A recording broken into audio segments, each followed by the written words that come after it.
Hello, everyone, and welcome back to this week's episode of Just My Opinion. It is me, Jeremiah Searles, and I'm back. I will make a week hiatus. I had surgery.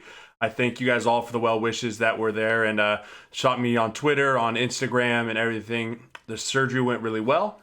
I'm casted up right now. I'm non-weight bearing for the next 6 weeks, which is not going to be very exciting, but it is what it is. So hopefully I'll be back rocking and rolling and cooking here pretty soon. But again, thank you all for the well wishes. I missed you guys last week. I missed doing the show. It's one of my favorite times of the week. And no Husker football on a Saturday kind of sucks. It's not really exciting, but that Husker football that we watched on this Saturday might have sucked a little bit worse. I mean, that was also not as much fun. Welcome. But I know I need a haircut, first of all. I've been a mess. I've been out of commission fully for the last 2 weeks, so I'm getting myself cleaned up. I'm getting a haircut. I know I look like a slob right now, but that's all right. We're moving ahead. So Huskers lose 38-31 to an Indiana team that I think was pretty good. I predicted them to win on my show last week. I thought that they'd come into Lincoln. They have a hot hand. Hats off to Ramsey, that quarterback. He played his absolute tail off. So, I mean, they personally came in here and they absolutely just kind of kicked our teeth in from start to finish. And that's just the way it kind of works. That's the way it went. And it's unfortunate because we played well enough to win on offense, in my opinion. When I watched the game, I go back, I rewatch the game before every show, and I thought that we played well enough to win. When you're watching the tape and you're not watching it in sequence of offense, defense, we just watch the offense tape the whole way through, and then you watch the defense tape the whole way through. We played well enough to win. And it's really hard, especially as a player, when you play well enough to win and then you end up losing. But when you look back objectively of what went wrong, it's because we shot ourselves in the foot. And that's the same song and dance that we've been singing since week one. So that has to get fixed. The other part is our defense is getting beat on similar schemes each and every single week. And I don't know if that's coaching. I don't know if that's scheme. I don't know what necessarily that is, but it's got to get fixed, and it's got to get fixed quickly. Because if it doesn't, then teams are just going to keep exploiting it. We got 4 games left this season. We need to win 2 to go to a bowl game. And if we don't get some of those things fixed, they're just going to keep getting exploited. And then special teams wise, it's killing us. It's literally killing us. Special teams is so bad for us right now. We had the missed field goal opportunity, but let's be thankful Pickering's back. I mean, Pickering back is a huge help for this offense. It's something that's going to continue. He's a scoring threat. I hope he can stay healthy. We need him back for kickoffs. Because kicking it off and either line driving it and giving it to him at the 10 or kicking it out of bounds and giving it to him at the 35 it's not what you got to do. Field position is so important, especially in these late games in November. I mean, it's snowing outside right now. Field position is going to make or break a game for us, like Michigan State last year. I looked into it, and Indiana's average starting field position for each one of their drives was at their own 37. That's not good. I mean, that's if you make them start on the 25, that's giving them an extra first down. Your probability of scoring when you start before your 20, it goes way up. To whereas Nebraska's starting field position was on our own 22. And special teams always plays a huge role when it comes to field position. So field position with our special teams is killing us, and then the third quarter continues to haunt us as it comes by. Again, guys, if you're just joining the show, it is alive. It is an interactive show. I want you guys to ask questions. We have a lot of takes today. We have a lot of things going on. I'm going to give you a quick rundown, as we always do for the shows. We're going to do a quick look at the 4 keys to victory, as we always do this on this show, because it's important. It's things that I think are really make or break for a Husker team. As well as we're going to look at some of the breakdowns through the film regarding the keys. I really want to take a look at some of Scott Frost's comments based off of his post game and today's presser. He said some things that he hasn't said, and I think it's really important that I wanted to give you guys, as a former player's perspective, kind of what I viewed that as versus an outside opinion. My good friend Kenny Bell, he joins the show tonight at 6:20. We have a big announcement regarding Team Jack. As you know, Huskers alumni chapter for Team Jack is run by Kenny and myself. We tag teamed that last year, so we're excited to announce that. We got a big thing that we're going to try and do to try and raise some money for a great cause. And then I want to have a conversation that is going to be about a Hail Varsity article written by Derek Peterson. Fantastic article. If you haven't read it, you should definitely go read it. And it's has to deal with some of Scott's post-game comments about Chase Young. I want to kind of dive deep into that and have a take on that because I think it's an incredible article and he's very, very correct. But I want to just kind of view it again as a player's perspective because I have the unique opportunity of I've played at Nebraska. I am now a fan of Nebraska. I've played football at what is the highest level. So some of these comments, I definitely have an idea of what he means by them. Scott, that is. And I kind of want to break that down for you. We take a really quick look at Purdue and see how the Huskers match up against a 2-6 Purdue or 2-4 Purdue. 2-5 Purdue team as we walk in. They're really needing that win if we choose to try and get to a bowl game this year. So that being said, we'll close it out as we give our game balls out as we do every single week. So that being said, let's dive right into this week's keys to victory. As we always look, keys to victory number 1, penalties. So Nebraska had 6 penalties for 44 yards this week, which is one of our better games. But the problem was those penalties came at the worst opportune times. And that'll kill you. You can deal with a holding penalty here and there. You can deal with ticky-tacky. But the penalties that we talk about and the penalties that are killing this team are the unforced errors and the ones that Scott talked about in his postgame. It's kicking it out of bounds. That's a penalty. It's when you line up on 4th down and you don't just line up right. You're a yard off the ball when you're supposed to be on the ball. It's a roughing the passing penalty, which is an undisciplined penalty. I mean, all 6 of those penalties were game-changing penalties, in my opinion. All 6 of them. I mean, I really think that they all played a very big, important role. Sometimes you can get away with a false start here, a false start there, and you can overcome it. I don't know if we overcame any of those penalties. You look at Indiana, they were the most penalized team in the Big Ten coming into the game. They had 6 penalties for 84 yards. So they had some big penalties as well. The difference was they capitalized a little bit more on those penalties than we did. I mean, some of our penalties were bad 3rd down, pass interferences on fade balls, which continue to give us issues.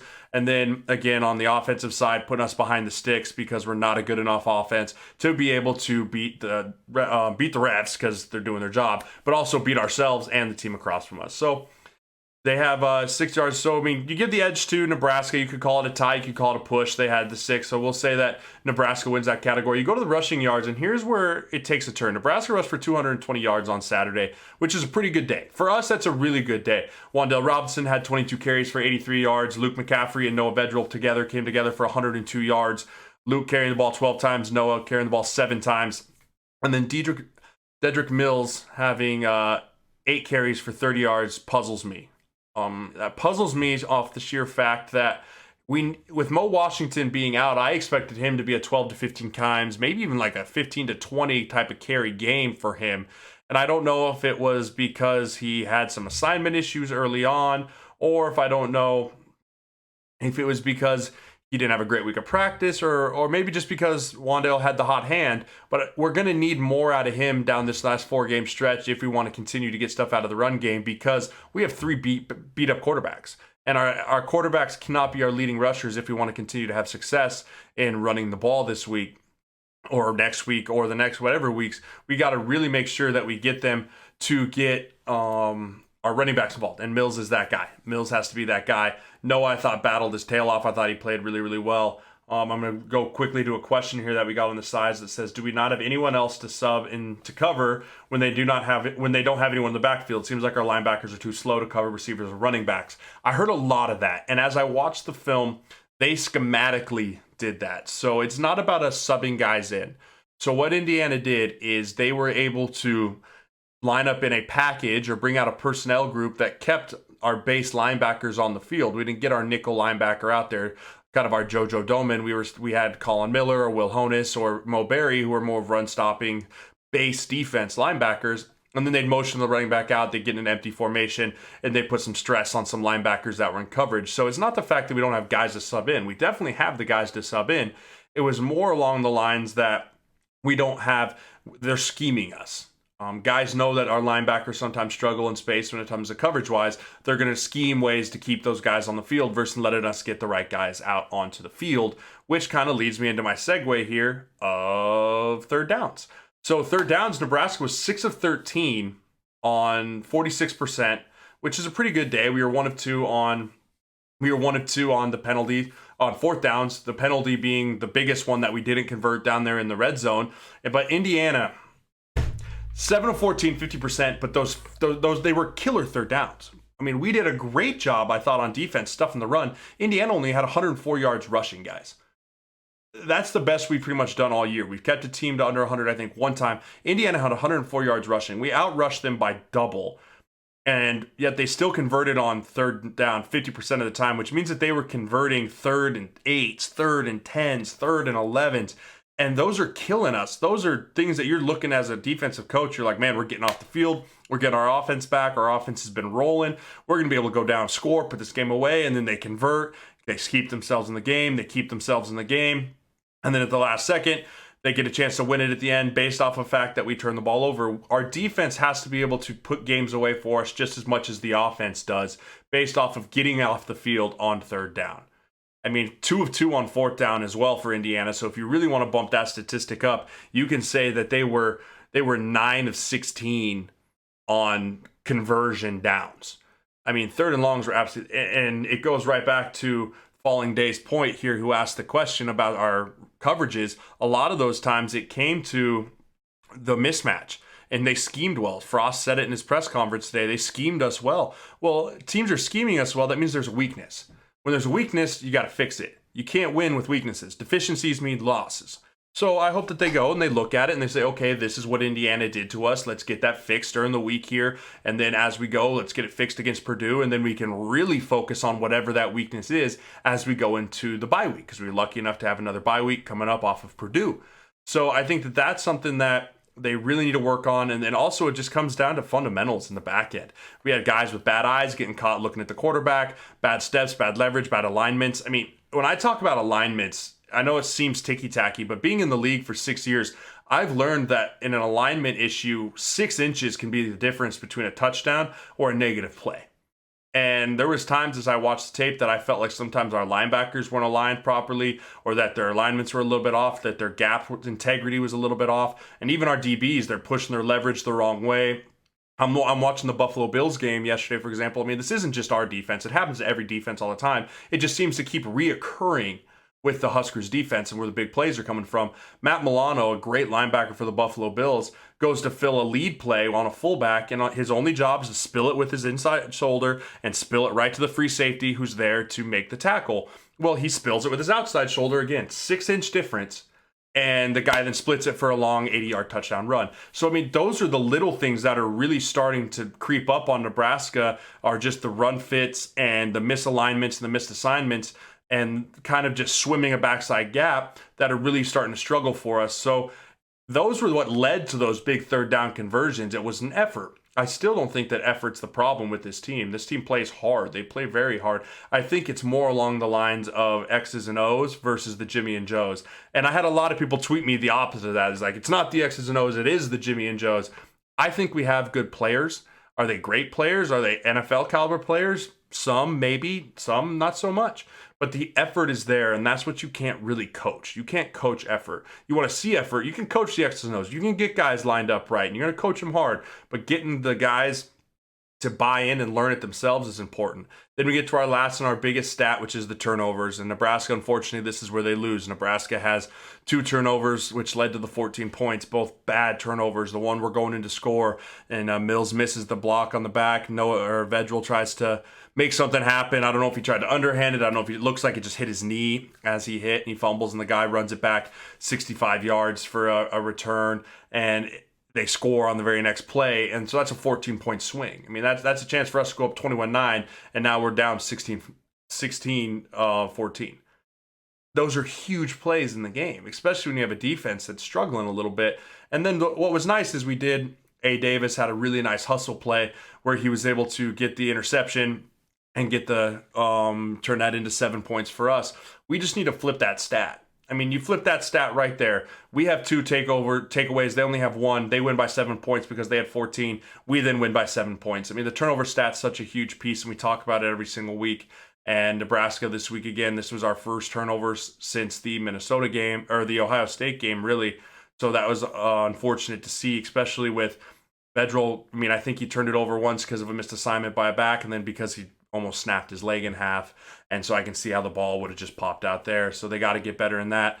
My last little takeaways here before we get into Coach Frost's press conference here. As you can really see what we did on the bye week, it showed. We ran the ball more physical. I thought the guys up front played really tough. I thought they were knocking dudes around. Matt Farniak had an incredible game. No snap issues. I mean, you can see Juergens really focused on that. Bill Wilson came in, played a nice game. Hickson had his moments. I thought across the front board, I thought Stoll blocked really well. And then the nice thing is our depth at quarterback too, guys. I mean, to have McCaffrey, Vedral, and Adrian on one team is rare. I mean, it's super rare to have that kind of depth, and we're really going to need that depth down the stretch, especially if who knows who's going to play at quarterback this week. I still am a firm believer that Adrian is the best quarterback on this team, and that when he's healthy, it's his team. I think he gives us the best chance to win. A lot of people may argue that there might be quarterback controversy. I just don't see it. I just don't see it. I just don't see there being one. Adrian's our guy. I think he's going to continue to be our guy, and I think that we need to stick with him as much as we can. But I hope it kind of lights a fire under his butt, and I hope that he kind of starts rolling, starts seeing, man, Vedral's playing well. I want to play fast like him. Learn from Vedral. There's no problem competing. Competing together builds greatness. So there's nothing wrong with that. I want to see if Adrian, maybe he watched Vedral, took some notes from Vedral, and then continues to work there. And then Luke and Wandale, man, they're the future. Luke and Wandale Robinson are the future of this Husker team, and that was kind of exciting to see them in the backfield together a little bit. Both true freshmen out there making names for themselves, playing good ball, and I mean, I think those are going to be special guys, but we got to make sure Luke redshirts. I know that's the plan. I don't care if Andrew Bunch has to start a game at the end of the year against Iowa if that means that Luke McCaffrey redshirts this year. It's that important. It really is. Luke getting a redshirt this year is that important because that will give him 2 solid years to start when Adrian graduates. Or that'll give him 2 solid years to compete with someone when Adrian graduates. And I think that also Luke's going to play a big role in this offense, even if he's not the starting quarterback. You know, I think we're going to do kind of a Taysom Hill with the Saints where they use him in some special packages and take Drew Brees and push him out. But the difference is they can put Adrian at receiver and have Luke at quarterback and run some special things. So I think we're going to see a lot of Luke on coming up on future Husker games, but just not right now. Tay says, what is my take on the injuries? Are you talking about the fake injuries, Tay? I'm never a fan of saying someone's faking an injury because I've been hurt. I've laid on that field. I've stared at those lights and had some serious injuries. But it's hard when someone's running back to get in formation and then falls down and acts like they're hurt. Those are the ones I have an issue with. If a guy's actually hurt, I did not enjoy the booing. I really, really didn't enjoy the booing from the stands. I wouldn't like them not to do that again. I thought that was disrespectful to the players. Guys, playing football is a physical game. It's hard. You're going to get hurt. And booing a kid that is actually hurt laying there, I couldn't imagine having that happen to me. I got hurt at the big house. I was laying there on the ground and no one booed, but I couldn't imagine someone booing. So let's not do that. Let's give everyone the benefit of the doubt, but it does need to be looked into.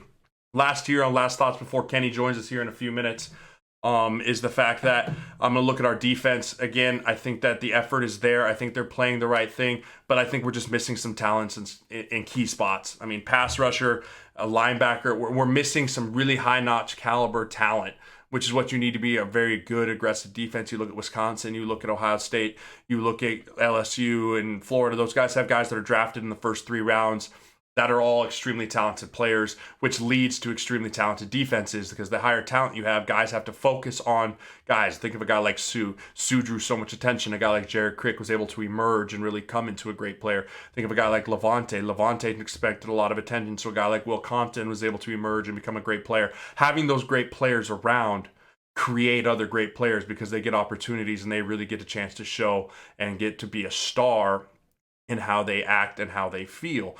So I think that our defense is going to be okay. I think that Shenander's going to get them right. I question some of the schemes, but I'm not a defensive coach. I think Shenander's an intelligent coach. Coach Frost has the faith in him, so I have the faith in him. I think Scott has faith in him, and I really want to see us come out next week with a wrinkle. I want us to come out with a wrinkle next week and keep Purdue off balance. I think that's going to be really important, is if we can keep Purdue off balance, the ability to not allow them to do what they want to do is what's going to be hard. And so let's make sure that they're not doing whatever they're doing and keep them alive and rocking. So Kenny Bell's going to jump in here and join me here in a few minutes. I think he might be running just a tad late here. So let's look at what's going on with the Wandale Robinson press conference and talking about what he's talking about. Kenny, so Wandale Robinson got to the press conference and he said he echoed Coach Frost's comments. And what I thought was interesting about that is Coach Frost has a very distinct message, and it was that okay is not okay. And when you're okay, just being okay is just not okay. And so I think that hearing a young guy kind of bring that message to the podium was cool, because you always think, oh, I'm going to hear it from the older guys. I'm going to hear it from the seniors or the juniors or the guys, but it's really being built from the ground up. And the ground up is the Luke McCaffreys, the Wan'Dale Robinsons, the Ramir Johnsons. I mean, guys that haven't played yet, but will be playing soon. And so the fact that that's what's going to be happening and what was happening from them is super cool. So Kenny just jumped in here. Thank you so much for the host, bringing your 13 viewers in here. That's a blast. I'm excited to have you on the show. Once you jump in Discord here, we will definitely have you on and rocking. We have lots of questions to get to. Lots of people that want to know why our defense is struggling. Kenny was there. Kenny was live on site this Saturday. He was in Memorial Stadium. I didn't make it this weekend based off the fact that it was my surgery.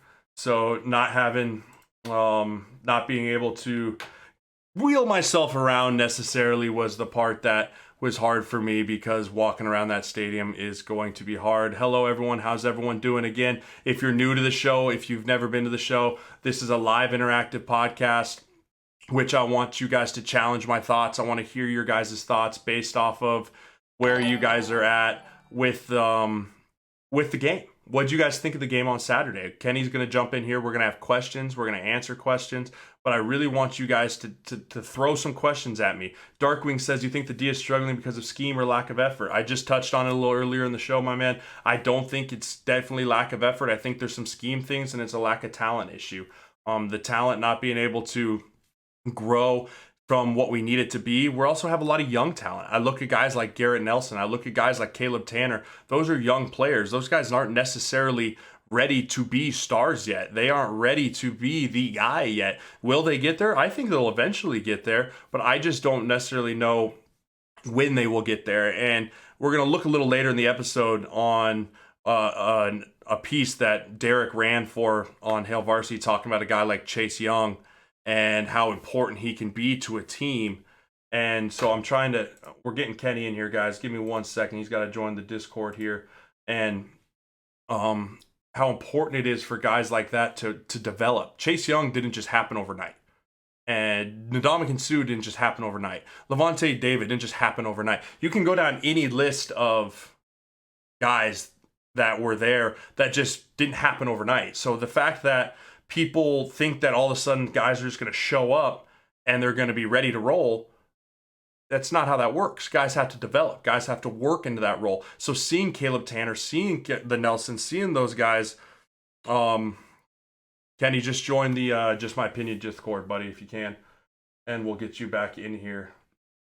I sent you the invite, didn't I? Yeah, you just got to join the channel here, and we'll get you in on the Discord. So what we're going to do is just have him jump in here. Sorry, we're having a little technical difficulties here. See if I can't just get Kenny on a call here.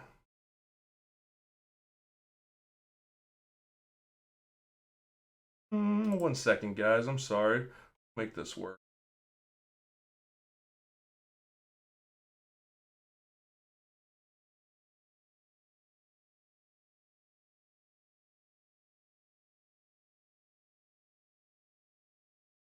Yeah, so we'll get Kenny in here. We're walking and rolling with that. My fault.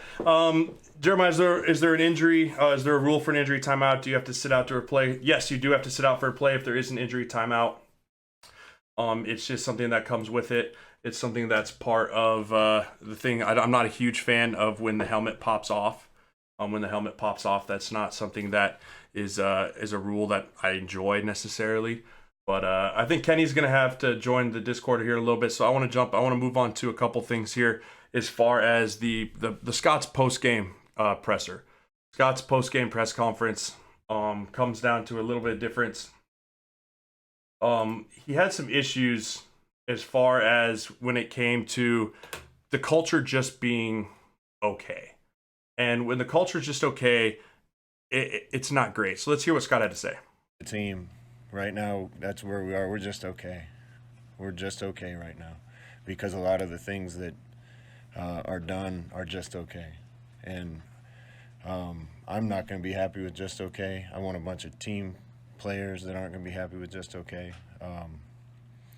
And this, I think he's spot on. I mean, guys aren't going to be just okay, because being just okay, when it really comes down to it, is just, it's not caliber, the standard that Nebraska is. Nebraska is a championship caliber team, and they're a championship caliber blue blood program. And when you're not okay, when you're just okay, and everyone's like, oh, it's a cliche to say just okay. It's cliche to say, oh man, he sounds like a Geico commercial, but he truly believes it. Scott's lived in a program where okay was not even an option. Excellence was the standard, and we were held to that standard. And when Kenny gets in here, we're going to talk a little bit about the standard when Bo was there. But the difference is that standards trickled down from the older guys. And the older guys didn't necessarily buy in, I don't necessarily know, right away. But I think that what the big thing was is that the culture in the 90s was so different. And even in the early 2000s was so different that Scott's having a problem. I think he's remembering Nebraska how he remembers it, and how he's seeing it now is really messing with him. It's really messing with the way that he knows how Nebraska should be. And so I think that's why he's not okay with everything that's going on.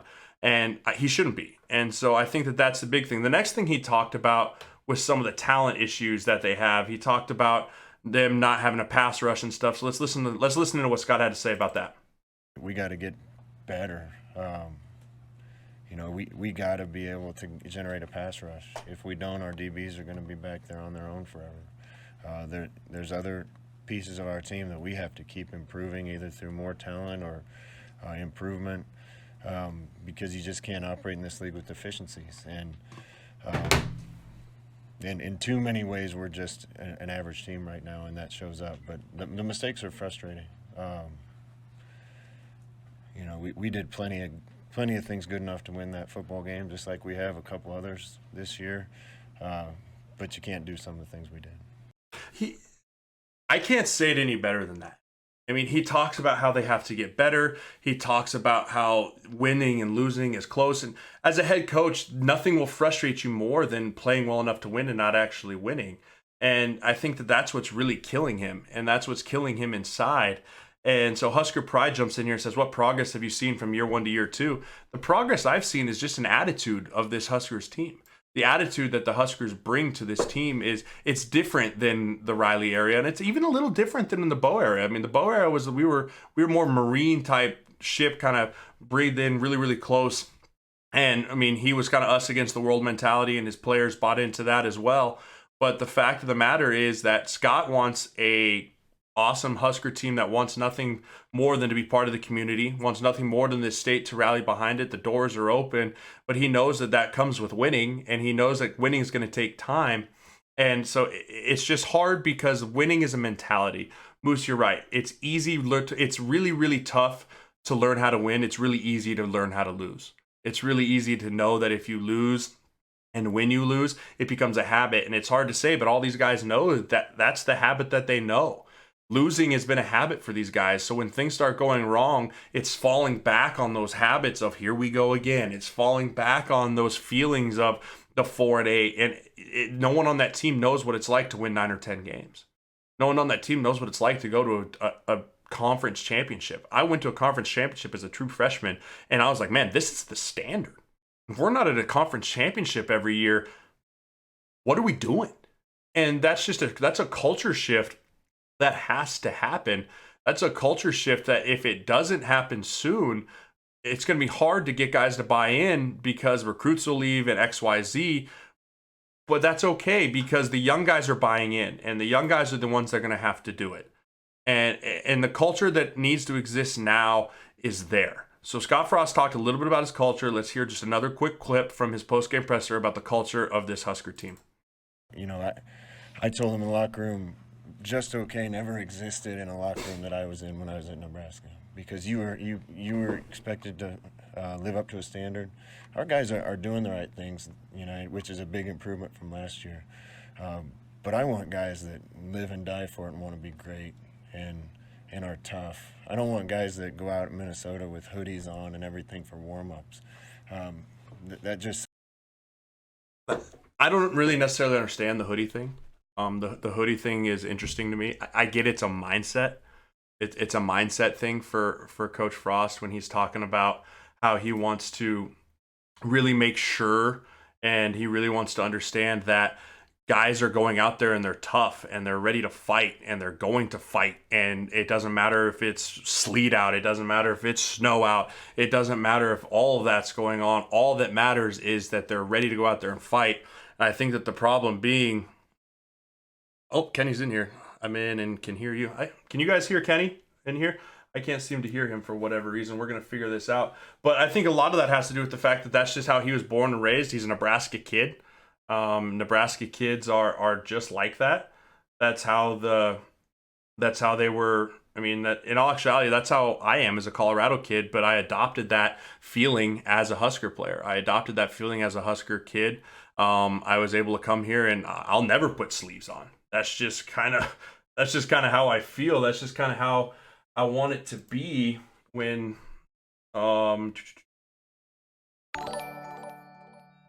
that's just kind of how I want it to feel.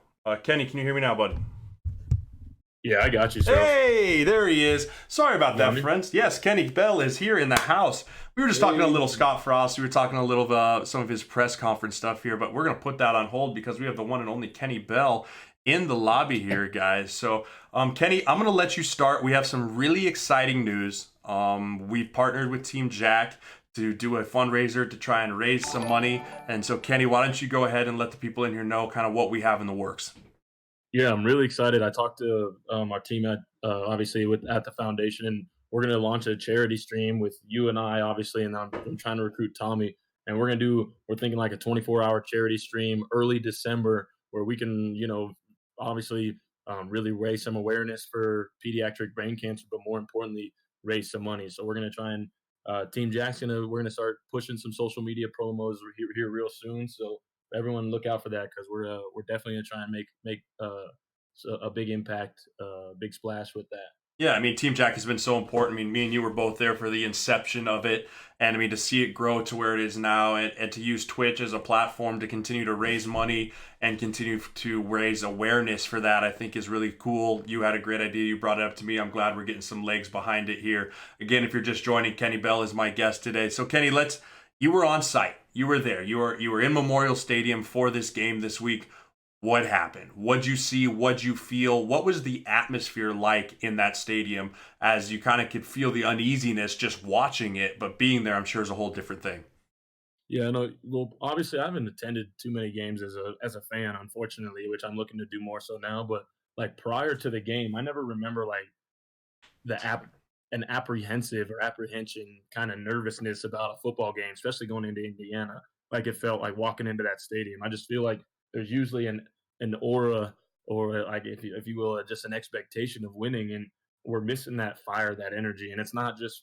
I mean, it's the entire community. So I think everyone's hurting a little bit, but we got to find a way to rally, just like they're going to find a way to rally.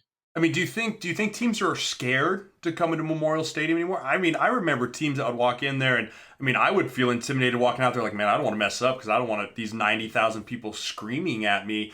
But I mean, do you think that comes with the play? Do you think that edge of the scariness of the Big Red Army is kind of lost a little bit of its edge? I don't think it's necessarily the fan base. I think it might be more so. I mean, you got to win. You got to win football games and put that fear, and you got to put that physicality, that fear of physicalness into people, right? Right. Right now, we're lacking that on a lot of fronts. So I think it's all one and the same. When if the players aren't playing up to a certain standard or the fans aren't happy with the product on the field, you can't expect them to you can't expect them to go all out. Yeah, I think you're exactly right. All right, we have a lot of questions that I threw out there on Twitter this week. We had a lot of angry people, so I filtered through the super angry ones. But I want to ask you a question. I'm gonna have you answer, and then I'm gonna kind of give my piece to it too. Richard asks. He says, "Why does it appear that our DC is unwilling to adjust a scheme to ease the load on the linebackers? Barry was in coverage way too much, especially when Indiana got to run the ball." What is your take on our linebackers kind of in coverage? Is it scheme that the offense is doing, or is it scheme that the defense is lacking? It's definitely a scheme that the offense is doing. That's textbook offense, right? Get their get their least talented coverage guys in space against some of our best players, and that's what you're seeing. You're seeing that as a trend in football. These running backs that can come out of the backfield and catch the ball. You see them line up in spread formations and motion the running back so their quarterback can get a man zone read. They can see that linebacker is in man coverage, and then they let them operate. They tell those running backs, "Hey, go run an option route where you can go left, you can go right, you can turn around and just sit it right over the ball." Like so, it's hard to be like, "Well, yeah, we got to get better linebackers that can cover better." But that's football. So the X's Right. and O's are always, and the execution is always going to be tough. Yes, we need better playmakers. I don't want to say yes, we need better playmakers. Yes, we could use better playmakers, but to say like, oh, the schemes aren't working because those guys are in coverage too much. You gotta cover them. So you can't sit in zone and get picked apart. And if you're trying to play man, obviously, if the other team has some playmakers, it's going to be tough. Yeah, and I think Indiana was very talented on offense. I thought coming into this game that we would be able to score, which I thought that we did really well, but I thought that they would be able to score too. I mean, Ramsey, their quarterback, was tough as nails. That dude took hit after hit and continued to keep rolling through. Huskers offense seemed to be rolling in the first half there, Kenny, and then that turnover kind of around. Good to see Noah get rolling again. What have you seen growth-wise from this wide receiver group from the beginning of the year till now? Oh, it's tough, man. I'm We got a with lot you. of work to do at wideout. Yeah, and as much as I love them, it's tough. We're not getting open, and then we're not making plays downfield. But we haven't taken the most shots downfield because we don't run the ball efficiently, and then you can't take play action shots. So it's all one big machine, and when one thing is sputtering, the entire thing is gonna struggle. So it's been tough because JD. I mean, people are honing in on JD. They know Right. he's one of a playmaker. Wandale is doing his best to open him up, but it's going to be harder and harder until we start getting everybody healthy and we really start beating people up front to start talking about how we handle things, making plays on the perimeter. Yeah, I mean, Coach Frost said it in his post game. He goes, "We need to continue to get better, but also get talent better in here." When you hear that, I mean, as a player and as a player that played at Nebraska, both of us did. If you were to hear your head coach say, "Well, we just need to get talent better in here," you don't take that as a slight as a player, right? You just understand like the more talent, the better. Because I think a lot of people hear Scott say that and they're like, "Oh man, well he's saying that this player's not good enough and that we need to replace him." I think Scott's just saying, well, no, it's just good to have more people in here. Do you think Scott meant to take kind of a challenge to those players, or does he really think the guys we have are just not quite to the caliber that we need? I think he says both. I mean, I don't think in our sport that's not a slight, that's not a disrespect. It's obviously gonna appear that way and feel that way to a lot of guys because you pour your heart and your soul into what you do, and they're saying you're Hmm. not good enough, and that's always hard. No one's gonna appreciate that. It's a tough pill to swallow, but at the end of the day, that's what that's what football is, and especially at the college and professional level. Um, so I think if that hurts your feelings, you're probably kidding yourself, and you should probably try something else. And I'm not Yeah. saying, I mean, you're. football's a It's man's just not. game. It's not the culture for you. Yeah. Yeah, football's a man's game. I mean, and I don't know if you got a chance to watch Coach Frost's press conference today, but a reporter said, "Do you think that yelling at kids and butt chewing kids, because apparently they had a nice come to Jesus meeting, which me and you were definitely a part of a few of those, but do you think that kids in 2019 still respond to that?" And that really got me thinking, like, do you think that's still the best motivation method to get quote unquote millennials motivated, or do you think that shuts guys down? I mean, being you got to play at the professional level, I mean, those guys don't care, but at a Yeah. college level, do you think that there's something to that of the motivational strategies when it comes to motivating kids? Yeah. I don't know. I mean, it's tough to even call them millennials because some of these kids were born in 2000, man. Oh my So gosh, like we're it's getting crazy old, to dude. think. I know, like, right? Like they're almost even a different generation than we are in. And I like as much as I'd like to say, like, yeah, everyone needs a swift kick in the rear end to get going. That might not always be the case because I've definitely been told that I have some rough edges that I need to sand, and that's definitely most certainly from the football culture that I was raised in. So as I'm getting older, I've always trying to learn, always trying to get better. But I mean, it's tough to say what exactly is right and wrong for how these kids respond, but that's what makes a coach special. Yeah, absolutely. So let's get back to the questions here. It says, Kyle, do you think Ryan asks, he says, do you think it's too soon to send some of the coaches packing? What improvements have you seen from year 1 to year 2? I'm never a fan of coaching changes right away from year 1 to year 2. Kenny, thoughts? Yeah, no, absolutely not. I don't think I don't want to say absolutely not, but I don't think there's any glaring weaknesses that we're like, all right, these calls, this play calling is just not it. Like there's no moments where I'm sitting watching the game and thinking, all right, well, this is what I would do, and why are they doing it this way? And I mean, I'm not saying that Right. I I'm mean, we're not know-all. coaches. Yeah, I'm not a coach, but we certainly have our we are knowledgeable about the game. So there's moments where some play calls are called in football. I'm not talking about the Huskers, where you can say, "What in the world was that coordinator thinking?" I can't, nothing off the top of my head really is glaring, and especially not repeated errors. So there's stuff that we got to get fixed, but I mean, it's tiny little tweaks in within programs that take time. Yeah. That's all. Yeah. Tay jumps in here and says, this is a question that I've pondered with too, because social media was really just kind of taken off when you and I were in school, in college. And it says, do you think the players should stay off social media during the season because it affects the negative comments can affect them significantly? I think of guys like, I saw Barry had a tweet today talking about, like, if you don't know our scheme, don't say anything. I know Darian Daniels at times jumps on saying, like, when people call him soft, and I'm guilty of it too. I know you probably are too, of looking up on Twitter after a rough game and letting it sink into you mentally. How much do you think that affects kids in college now when you're just so saturated with this social media market, negatively or positively? Yeah, I don't know. Like again, it goes back to being a part of a little bit different generation. But I knew like when I was in school, and especially now, when people are just going to be mean, like I obviously it bothered me, but I always found like I don't want to say some humor in it, but it's just like, dang, like you really are you that upset? So I think it's perspective, right? And it's case to case. You can't just say like, oh, they should be completely off, or oh, they should be drowning themselves in it either. I think everybody's different.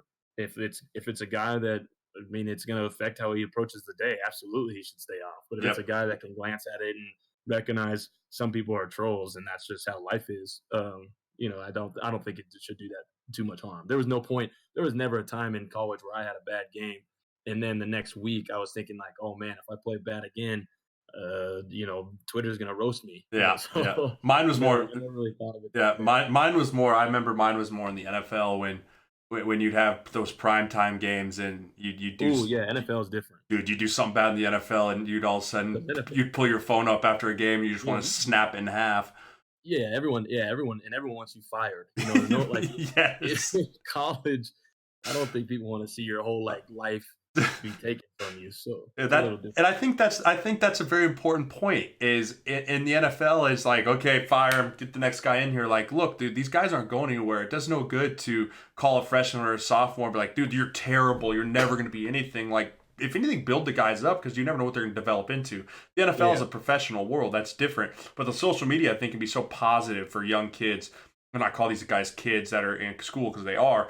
I think that's the main difference is social media. Is you look at it and like, why trash a kid that you know you're going to go sit in the Husker game stadium for the next 3 years in a row versus a guy, yeah, if you're an NFL fan, you could be on one of 32 other teams moving with that. yep. Kenny, as we're wrapping up with your time here, I appreciate your time as always. We got 4 games left. We need 2 to go to a bowl game. Can we do it?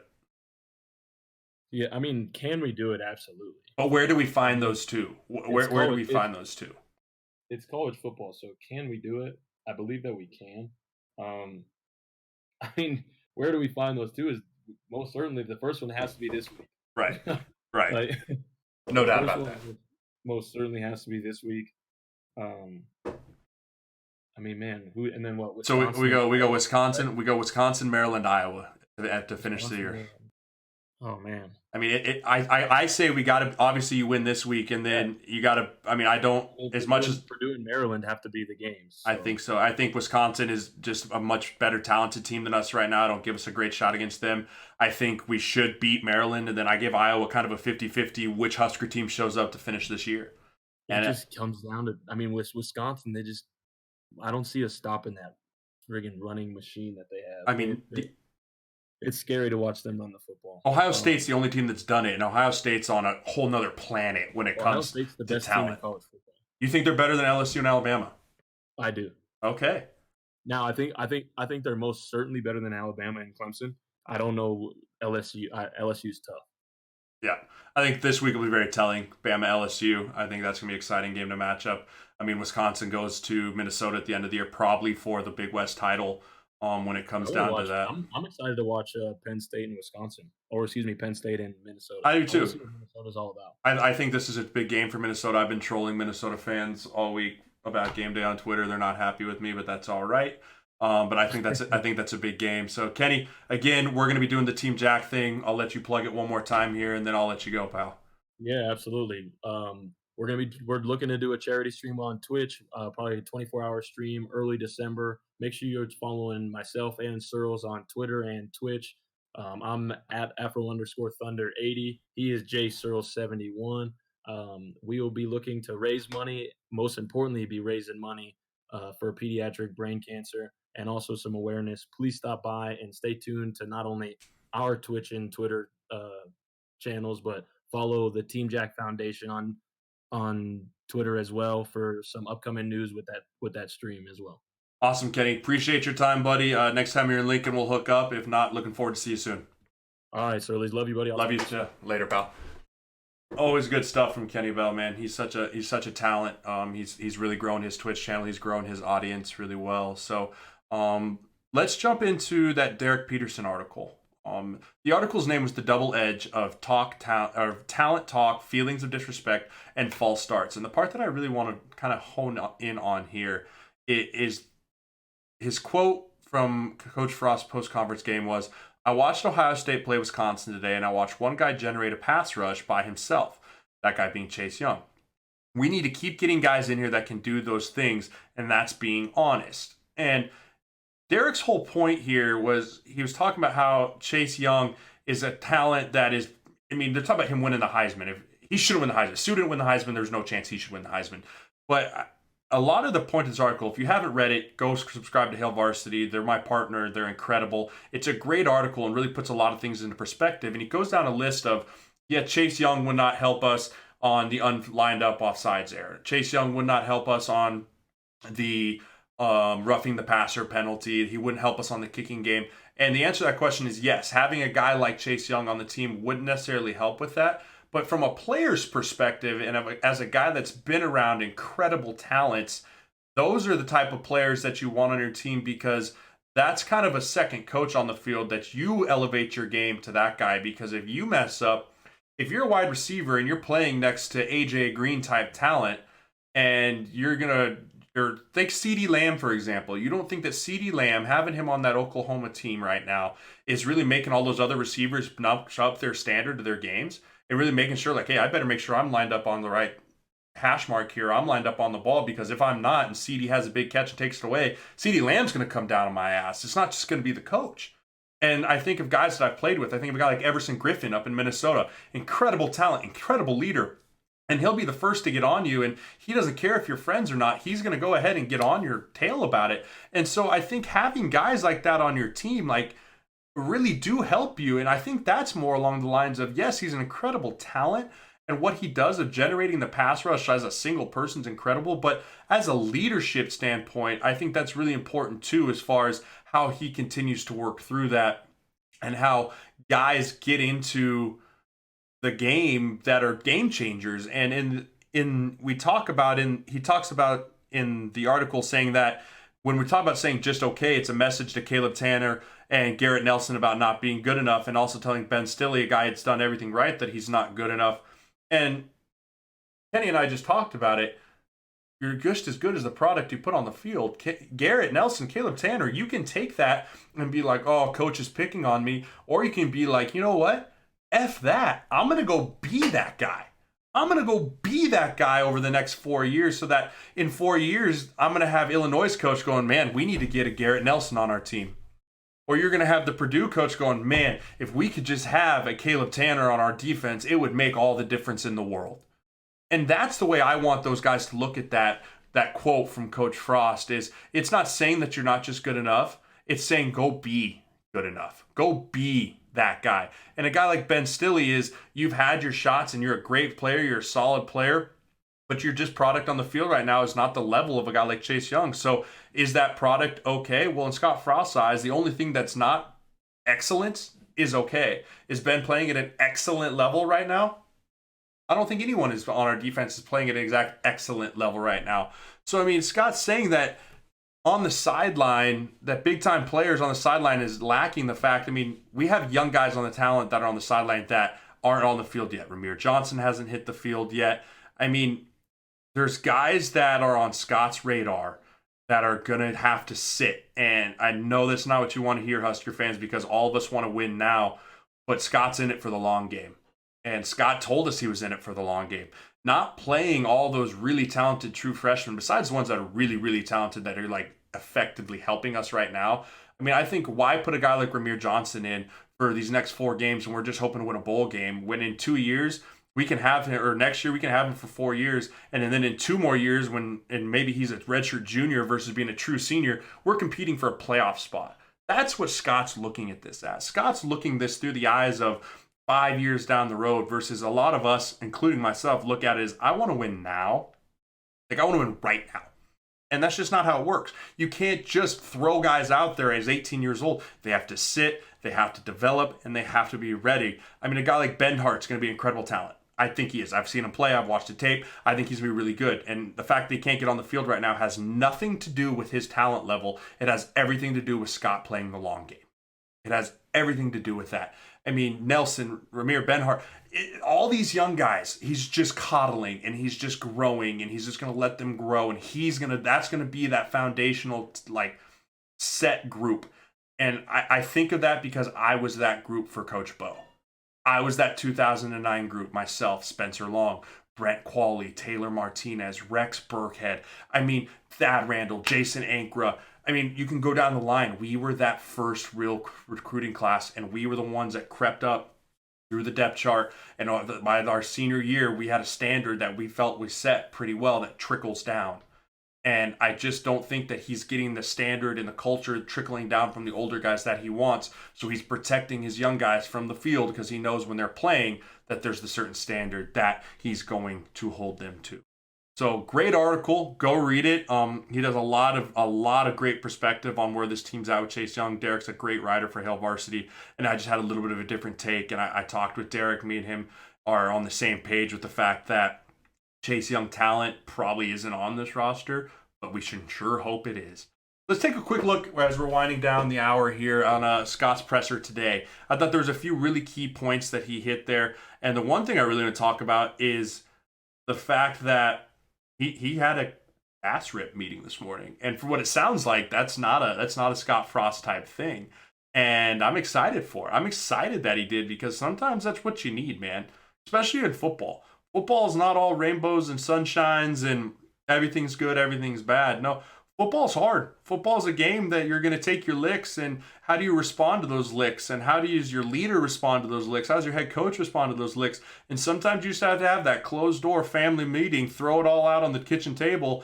I mean, and there was probably some words said back and forth in there that we're not privy to, and nor should we be privy to. That's a family. They handle it in-house. If they got a problem, they bring it up together. And so I hope that he chewed some guys' asses out, but he knows that at the end of the day, a coach that chews your ass out is a better coach than a coach that doesn't want to coach you. If a coach stops coaching you or stops being hard on you, it's because he's given up on you. And Scott Frost is not going to give up on any of his players. He's made that very clear. And he's going to coach them all hard. He's going to coach them all the best way possible to get the best for them. And I've always known as a player, if I have a coach that doesn't want the best for me, it's hard to respect that coach. But if you have a coach that you know has your best interest in heart as a player and personally, you're going to take everything that he says and you're going to push it forward to knowing that he wants the best for you. You can't take it personally. Have thick skin. Have armadillo skin. Know that you're going to take your lumps, but at the end of the day, it's really going to matter for it, and it's going to be better for it. Me and Kenny touched on his 2019 yelling at kids in 2019. I don't know. It's something I'm going to have to learn as a parent now of what's the ways to motivate kids. I was a manager major of how do you motivate people, and so learning how to motivate people is something that I'm very interested in. I'm actually going to go try and maybe talk to some of the coaches and Duval and think what is the best way psychologically that you can motivate these guys if they don't necessarily kick themselves into kick themselves in the butt's the best way to do it. And then the last thing is there's been a lot of talk about coaching changes, a lot of talk of Senchenander packing, blah, blah, blah, Coach Verduzzi, quarterbacks coaches. I don't think coach turnover is the right thing right now. We need solidify guys. And it's not just because of what's on the field, guys. Like, these guys are recruiting certain players. Each coach has a section of the country, not just positionally. And if all of a sudden you have a coach that's been grooming a guy for 2 years now, and all of a sudden he's gone, that coach, that player then has to make an entirely new connection with a brand new coach.